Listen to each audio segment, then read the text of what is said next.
What is up, good people? It's so good to be here. I'm very excited to record this first video and very excited to start in September and walk with you through your Honors Algebra 2 journey. Let's get right into it with a little bit of housekeeping first. You'll notice that this is what I call fill-in-the-blank notes.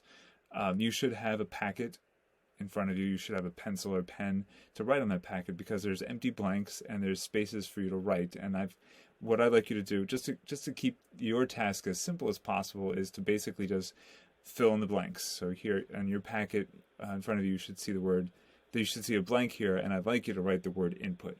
I'd like you to write the word output. I'd like you to write the word exactly one. It's just one small way to stay kind of like, to make sure people aren't dozing off in front of the screen, and also to make sure that so you're being a little bit active. And also I'm going to check the next day to make sure that you filled in those blanks, and that way I know that just one small way that you were being active during this time and thinking about what's going on.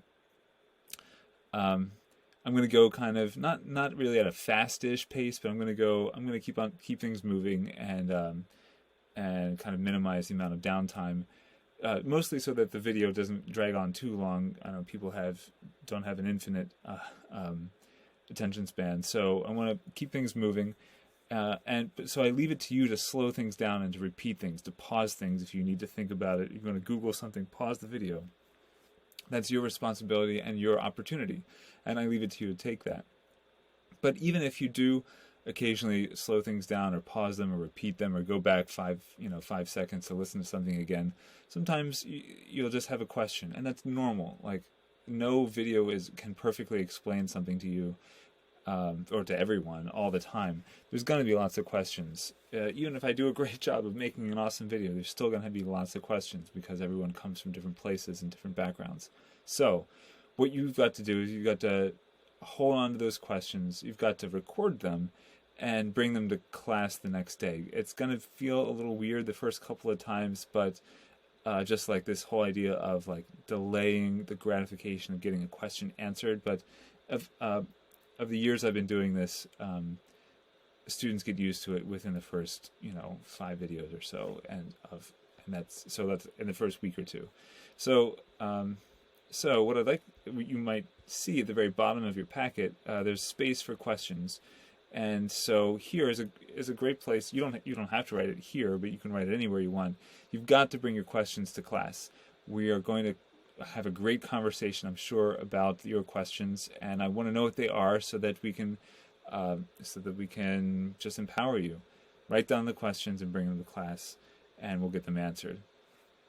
Next, also down at the bottom, you'll notice that there's a place for an audio check. I'm going to throw out random information, like in chapter 1, it'll be about who I am as a person or who I was in high school. And so you can write that down. It's just a way for me to just make sure that people have their headphones in and they're listening, or you're listening to my voice. And just a simple audio check. Next, you'll notice that there is a red dot here, and every section has one red dot. And I just want to know whether or not you can figure out what number goes underneath the red dot. It's going to be part of the Ed Puzzle questions you see at the end, just like the audio check. So when we get to the place with the red dot, go ahead and fill it in, and then it'll be a good way for me to check, to see, it's good data for me to see if lots of people are able to get the red dot question correct, then that means, we don't have to explain a ton. But if like everyone's getting it wrong, then we might need to slow things down and figure out what's going on. Good data for me to have. It's probably a good exercise for you to do also, just to check to make sure that you're doing things well and that you're tracking. That's a good check for understanding. All right, so let's jump right into it. Here we go. Functions and continuity, chapter 1, section 1. A relation is a pairing of inputs to outputs. So you'll see right here is a pairing. 1 pairs to C, 5 pairs to A, 8 pairs to B. There should be a second parenthesis right here. It's missing. But this is, if the input is 1, then the output is C. If the input is 5, then the output is A. If the input is 8, the output is B. Oftentimes these are strictly numerical, like you input one number and you get another out, but it doesn't have to be. And oftentimes these are not just listed out, but they're also defined with a rule. So like if the function is the add 5 function, then the input was 0, then add 5 to get the output, you get 5. If the input is 1, add 5 to get the output of 6. Oh, right, you might see right here, it numerically defined as well, like that. The domain is the collection of relations input that produces an output. So you've got all these red numbers here, and if you collect them all and you put them all in a set, just a bag that has numbers in it, then the domain is 1, 5, and 8, and the range is the collection of relations output produced by an input. So the range is the collection of A, B, and C all put together in a set. Function. Now, a function is a special kind of relation that pairs each input with exactly one output. So this is a relation, as I've said. It also happens to be a function. It's a special kind of relation because every input has exactly one output. Now, if I were to add a fourth arrow here going from the 1, not just to the C, but also to the A, like I'm saying here, then it would not be a function. So, because you wouldn't have each input going to exactly one output, this particular input would go to 2 outputs, and that would disqualify it from being a special function. It would only be just a normal relation. So here's what that looks like on a graph. Here is the add 2 function right here. This is if you've done algebra 1, you might know this as the line y equals x plus 2. Well, you could also just think of it as like take an x value and add 2 to get the y value. If the input is 0, then the output is 2. If the input is 1, then the output is 3. If the input is 2, then the output is 4. So you can see this is a function right here, and I've graphed it. You take any x value and you add 2 to get the y value. This is what it would look like. The vertical line test is a way to see, given any particular graph, is that if every vertical line touches the graph at most once, that's what you should write down. So if every vertical line touches the graph, then it is a function. So this is a vertical line, and you can see it touches at most once. Here, the vertical line touches the graph once right here. Here's a vertical line, it touches at most once here. You could draw another vertical line and see it would only touch once here. Here's an interesting function. It's one that's curved, and you might not have ever seen anything like this before, but you can take each one of these x values, pair it with, each one of these points is a coordinate pair, an x comma y, a number comma number, and we could list a lot of points out and know that this is the function. Anyway, it's a vertical line, it only touches once. Here, same thing. This function goes up and down quite a bit, and you could list them out numerically, but graphically, if you can draw vertical lines and only have it touch once, it's a function at most once. Now here's a circle. Notice we've got the points 2 as the input and 4 as the output. 2 is the input and negative 4 is the output. There's a vertical line, and if it touches that graph twice, then it is not a function, because you can see right here, the input 2 has 2 different outputs. If I say the input is 2, tell me what the output is, you could say 4, you could say negative 4, and that would disqualify it from being a function. Graphically, we see that with a vertical line touching 2 points. Here, this is even worse. You could see, if I said, all right, I'm thinking of a point on the graph, and the input is negative, the x value input is negative 3, what's the output? And you'd be like, I don't know, it could be 3.5, it could be 2, it could be a negative 1. This is not a function, because I can see that at least one input, like negative 3, has more than one output. So, it's easily seen or easily tested with a vertical line. If you can draw a vertical line that touches more than once, it's not a function.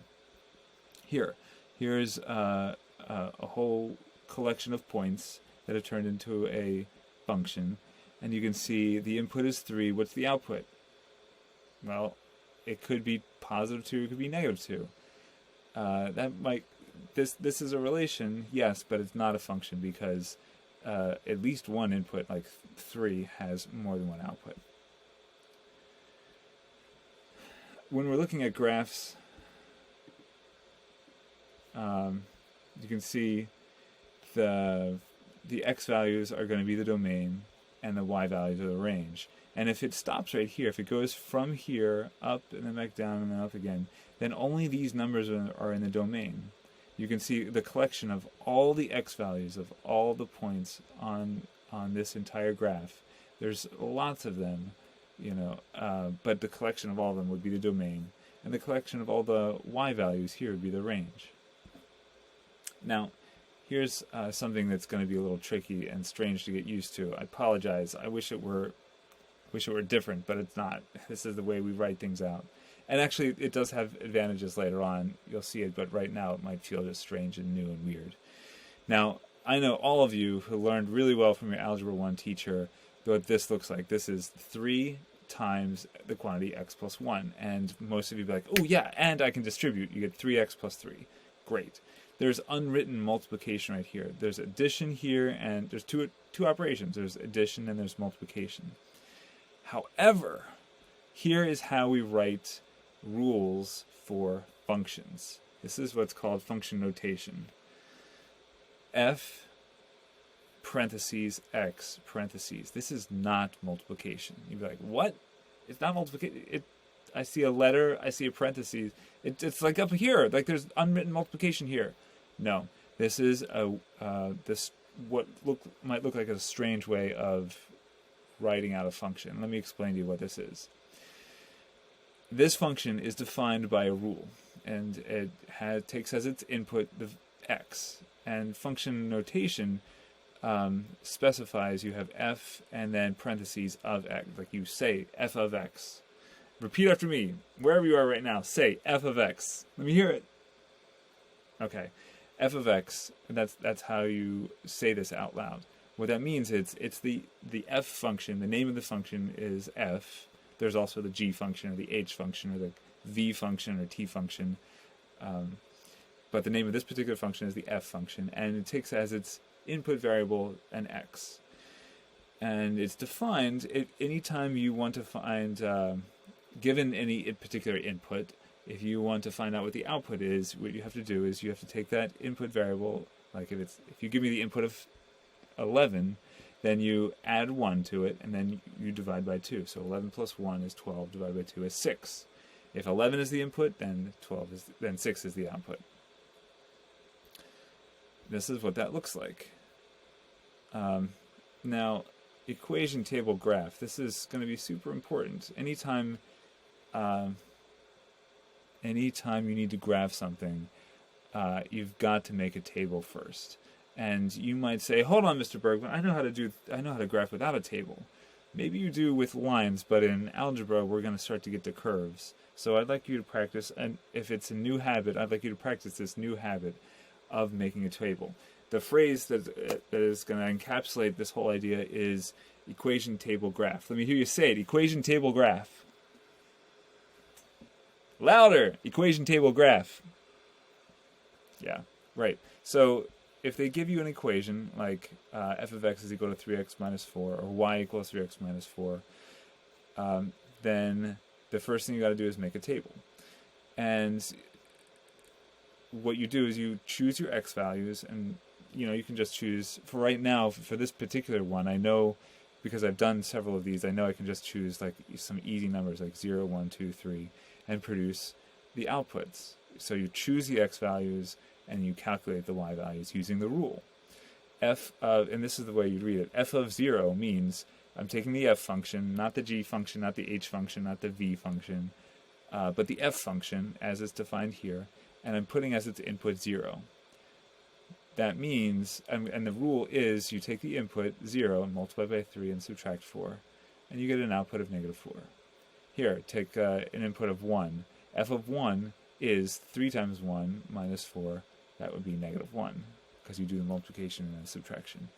Now, technically, you don't need to do 4 of these rows in order to figure out where this is.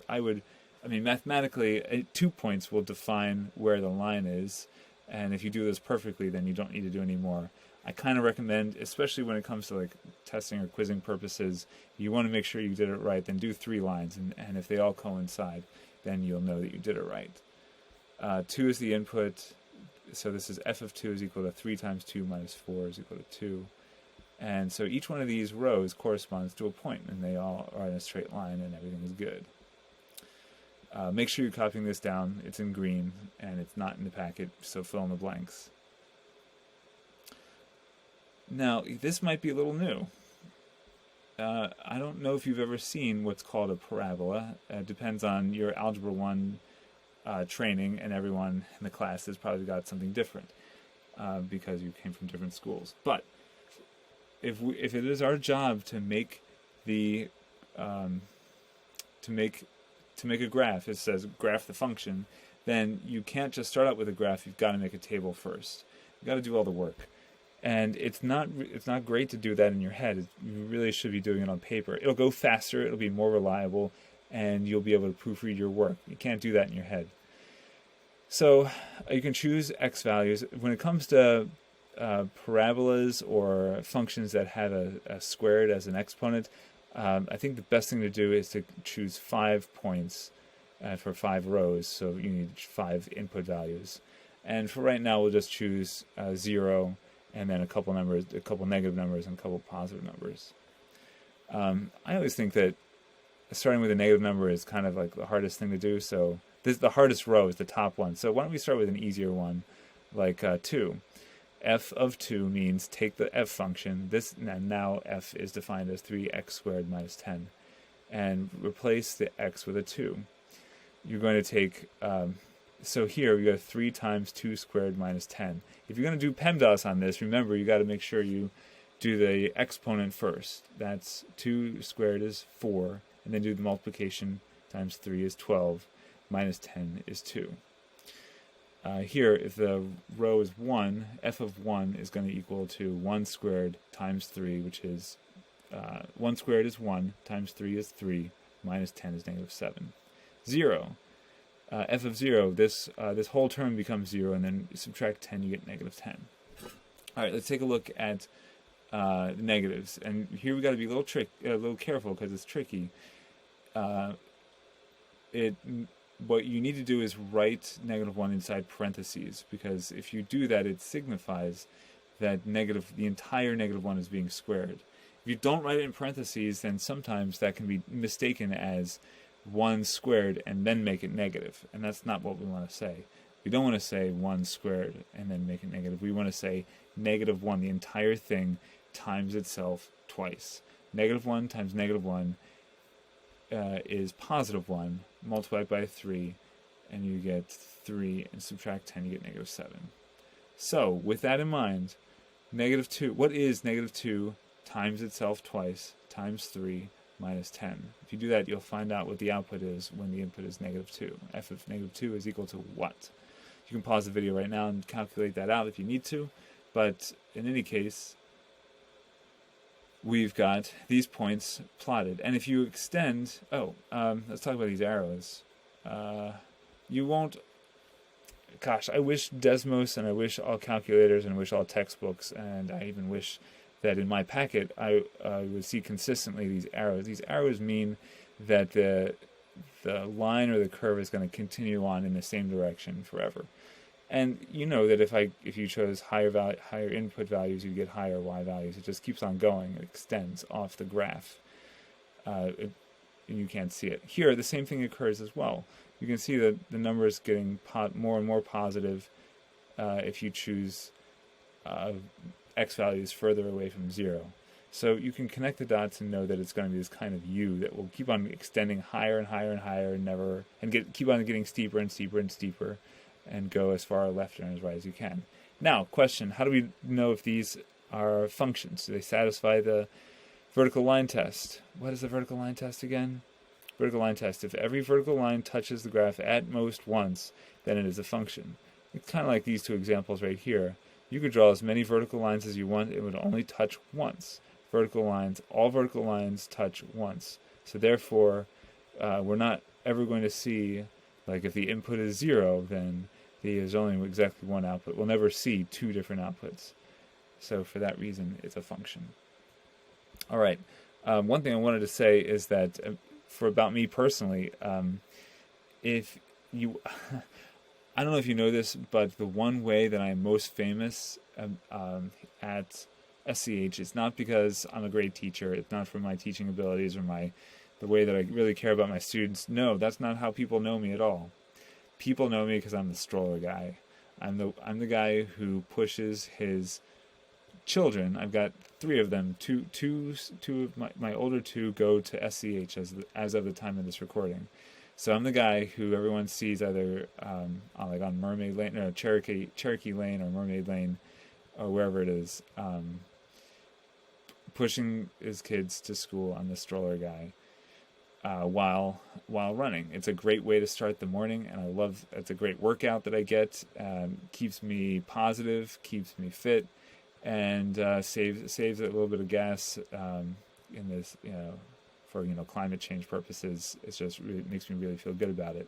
I love it. If you've ever seen me pushing a stroller, if you've ever seen anybody pushing a double stroller with 2 kids in the middle of the road, it's probably been me. So welcome to my class. Let me know. Anyway, I can't wait to hear what questions you came up with, and we've got some activities related to vertical line test coming up. So bring your questions, and I'll see you in class. Hey everybody, I'm over here on the right-hand side. We're going to do some calculator work. So go ahead and grab your guide nSpire. You're going to need it. Power it up, charge it up, pause the video, and get ready, because I want you to practice this here, and then we'll do some more of it in class when I see you. So now that you've got your nSpires, let's see. Okay, let's take 46 seconds to go equation table graph. Here's the home screen. You're going to press B for graph, and then you're going to go to tab and press tab, and then type in a function like 3x plus 1. Enter. You can see there's the function 3x plus 1. You're in function mode, and this is function number 1, F1. Then Control T will give you the table. You can go up and down and give you all that input. Just Control T, that's all it is. You can scroll up and down to get all the input you need. Control T, again, will hide it. Control T will show it. Toggle it back and forth. Isn't that great?